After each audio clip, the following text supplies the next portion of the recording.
Halo, Assalamualaikum. Hari ni aku nak review pasal cerita yang baru aku tengok semalam, iaitu The Gemenche Boys. Aku bukan nak cakap apalah, tapi cerita ni adalah cerita yang memang aku rasa adalah satu filem yang pertama kali dalam hidup aku. Dan aku selalu guilty lah, bersalah kadang-kadang kita terlalu judge filem tu awal-awal.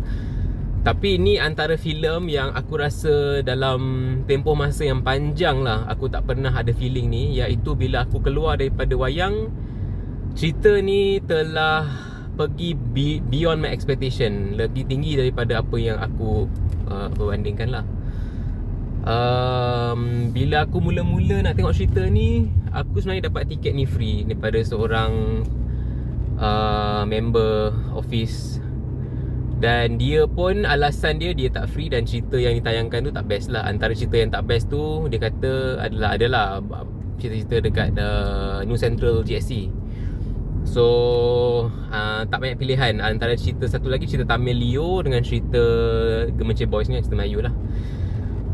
So bila aku tengok option tu, aku macam okay lah, at least aku tengok Gemenche ni aku faham lah cerita dia, tak payah tengok subtitle. Kalau aku tengok cerita Tamil tu, aku memang tak faham apa benda lah kan. Lepas tu kalau tengok cerita tu 4 jam 5 jam, mati kan, pisang.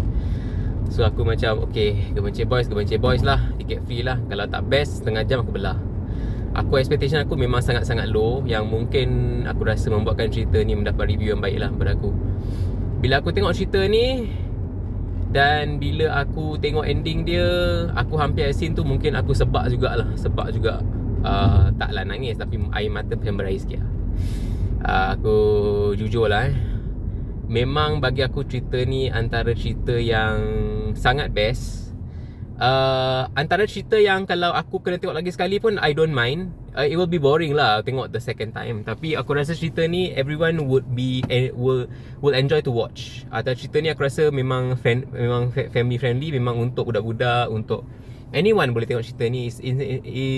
It's an inspiring genre lah. Dia genre orang kata underdogs, mereka bersemangat kan. Cerita ni memang nampak senang nak buat, tapi kalau tak ada plot yang bagus, skrip yang bagus, pelakon yang tepat dan pelakon yang betul-betul menghayati cerita tu, aku rasa cerita ni takkan berjaya pun. Walaupun benda, dan pengarah cerita ni adalah pengarah Cina juga, Jason Leong tak silap aku. Tak silap aku, dia ni pernah mengarahkan satu lagi filem yang tak berapa best. So bila orang review-review lain yang memang tegar, aku bukan review tegar dia orang macam have a very low expectation lah pasal cerita ni. Tapi bila aku tengok cerita ni, aku macam wow, not bad. Cerita ni memang not bad. Aku rasa sangat berbaloi. Tiket free pun, kalau kau suruh aku bayar pun, aku rasa aku akan bayar jugalah kan. Aku rasa tak rugi. Plot cerita ni adalah Gemenche, satu daerah kampung di Negeri Sembilan. Cerita ni kalau kau orang Negeri Sembilan, kau memang tak tengok lah, sebab dia memang bahasa Nogori yang memang pekat. Kalau kau orang Negeri Sembilan, aku rasa dah orang-orang yang tengok cerita ni pun aku rasa orang Nogori juga kebanyakannya. Memang dia faham lah benda tu kan.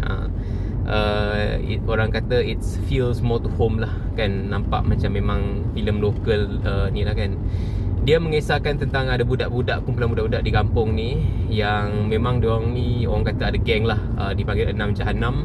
6 orang ni memang Jahanam lah. Memang buat ponteng lah, merosakkan harta benda lah. Memang jenis, orang kata kalau tanpa kriket ni, kehidupan mereka memang akan jadi macam, orang kata tak ada harapan langsung lah kan. Mungkin diorang akan end up di di penjara, sebab masa tu Felda banyak kes-kes dadah kan, budak-budak ni lah. Masalah sosial. So cikgu diorang ni, Cikgu Azman, bila cerita ni, bila first aku masuk wayang dan dia cakap based on true story, aku ada satu rasa yang cerita ni mungkin makan best sikit. Walaupun aku masih low expectation aku, tapi bila dia cakap based on true story, aku rasa okay, ada harapan. Dan memang betul lah sangkaan aku tu. Memang aku suka macam cerita inspirational macam ni lah. So dia orang ni daripada orang kata budak-budak kampung yang gangsong, tak tahu apa pasal kriket. Kau bayanglah, Malaysia dah lah tahun awal, kereta pula. Kisah ni mengisahkan pada tahun awal 2000. So dia orang ni kira bayar-bayar aku jugalah. Masa tu dia orang umur 9 tahun 10 tahun kan, bayar-bayar aku juga, mungkin tahun dah 30 lebih. So nak katakan dia orang ni adalah orang kata masa tu kriket mungkin baru lagi di Malaysia. Dan sekolah tu pun sekolah apa alamak aku lupa pula sekolah apa. SK, alamak aku pun terlupa. Tapi adalah dalam cerita tu kau tahu sekolah apa.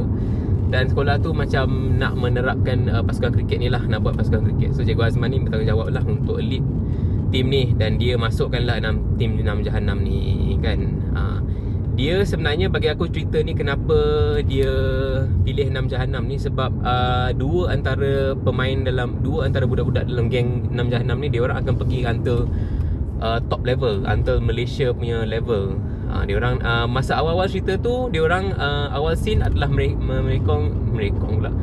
Mereka tengah bermain untuk kejohanan Asian Games 2017 tak silap aku, kalau ikutkan. Kalau 2017 ke 2020, aku tak rasa 2015 ke 2017, di mana mereka mendapat pingat emas. Masa tu Malaysia dapat pingat emas untuk kategori kriket T50 ke bawah. Dan dua daripada pemain daripada geng 6 Jahanam ni, diorang memang pergi further lah, diorang pergi sangat-sangat jauh lah, antara jadi pemain atlet kebangsaan lah. Sebab tu diorang pilih 6 Jahanam ni untuk jadikan fokus utama diorang. Lepas tu yang 4 lagi pemain tu, later on bila dah habis cerita, dia orang dah credit lah, semuanya berjaya lah kan, dari Julatis, tapi something to do with cricket lah. Tapi dua orang ni lah, nama aku Syafiq dengan siapa tah, yang diorang memang kira went all the way lah, pergi semua antara peringkat kebangsaan semua. So cerita ni memang best lah kan. Cikgu ni macam biasa lah, awal-awal dia nak lead budak-budak ni. Cerita ni simple je bagi aku. Awal-awal tu sangat simple, sangat macam kau bukan tengok cerita wayang, kau macam tengok cerita raya tau, atau cerita, macam apa, kisah cuti sekolah, macam tu. Macam sangat orang kata bersih, tak ada apa, budak-budak kan. Tapi bila cerita ni dah go in the middle tu, bila dia orang training, dia orang bagilah kisah-kisah dia orang kekurangan dana lah, dia orang terpaksa buat kebun sendiri lah. Budak dalam kampung tak ada dana sekolah pun, tak ada dana nak tolong. So awal-awal tu dia orang pun kena bully, kena kalah dengan sekolah elit. Tapi ada satu scene aku yang sangat aku rasa like sweet gila, yang di mana coach sekolah elit tu, masa tu coach ni adalah yang berbangsa India lah selaku. Awal-awal dia kutuk gila lah sekolah ni, cakap ni trash lah apa. Tapi bila sekolah ni beat pasukan dia orang, and then masa tim Gemencih ni, dia orang tak ada baju tau untuk nak pergi tournament kat KL sebab dia orang tak ada dana. Tim ni lah yang mula-mula kutuk dia orang tu bagi sponsor baju lama kat dia orang. So macam adalah surat tu, aku rasa macam sweet gila. Macam awal-awal tu aku macam bapak poyo kan, yang jurulatih sekolah elit tu kan, macam bapak lah. Lala macam dia ni orang paling sweet lah aku rasa. Selepas tu bagi aku cerita ni memang best lah. Then after that, pengorbanan cikgu tu, ada satu scene tu memang aku rasa like memang touching jugalah. Scene ni mana like macam mana like awal-awal budak-budak ni pun, lepas diorang, cikgu janji lepas satu game ni lawan dengan budak sekolah elit tu, diorang tak nak main lagi dah kriket. Sebab diorang ni budak-budak yang nakal, diorang lebih nak lepak, nak ponting. Tapi lepas tu ada satu anjakan paradigma yang berlaku, yang diorang tiba-tiba sangat jatuh cinta dengan kriket lah. So last cerita tu diorang pun berjaya, masing-masing ada hal tujuan masing-masing. And diorang pun masa menang SEA Games tu, dia bagilah pingat kat cikgu tu. Cerita ni sangat best lah, sangat best bagi aku. Dan aku rasa kalau aku antara cerita-cerita memorable jugalah kan. Aku sebenarnya memang tak sangka aku akan bagi pujian kepada Gemencih Boys, sebab aku rasa dia punya tajuk pun dah agak cringe juga. Aku macam okay, layan je lah, tak dapat tiket free. Tapi aku rasa cerita ni kalau kau nak suruh aku bayar pun, aku rasa aku sanggup bayar lah. Dan memang aku rasa cerita ni sesuai untuk ditonton oleh sesiapa saja. Sangat inspirational. Kalau kau jenis yang suka, aku memang suka movie-movie yang memberi semangat ni, memang cerita ni sesuai lah dengan korang.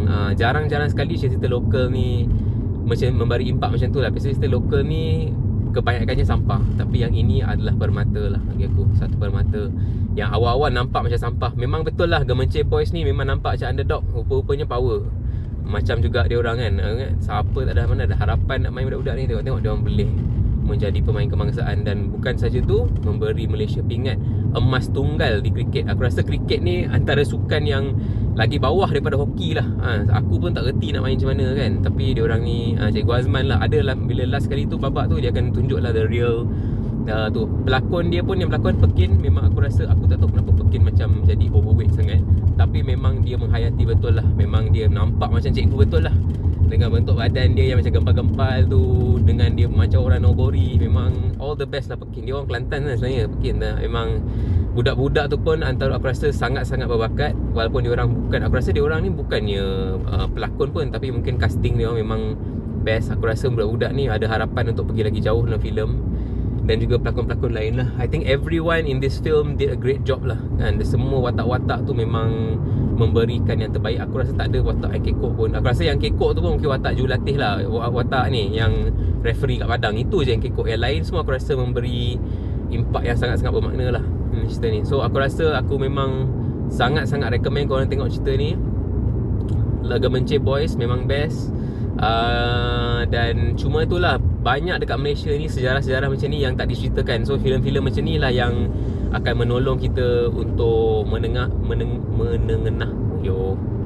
mengetengahkan kisah-kisah macam ni, kisah-kisah inspirasi macam ni kan, dalam orang kata dunia Malaysia kita lah. So akhir kata, kena tengok, memang best. Tak menyesal pergi. Aku memang tak ada harapan. Aku ingat setengah jam keluar, rupa-rupanya aku delay lagi. Lepas habis cerita tu, aku tunggu lagi tengok dia punya cerita kisah tu. Walaupun dalam sinema tu kosong gila. Aku rasa dalam berapa orang, kurang 10 orang je yang datang. Tapi cerita ni aku rasa lama-lama bila orang review dan kata best, memang ramai akan tengok lah. Mungkin not now, tapi later on dia akan carry momentum. Bila 2-3 orang macam aku pun dah promote kan, aku rasa orang akan tengok juga nanti. Tapi memang best cerita ni. Inspirational, family friendly, banyak message. Cerita ni jenis banyak-banyak message. Dia bukan cerita action, cerita sangat simple. Scene di kampung, scene di cricket, scene budak-budak, tapi message story tu yang bagi aku yang betul-betul menyengat lah jiwa kau. Okay, tu saja. Adios amigos.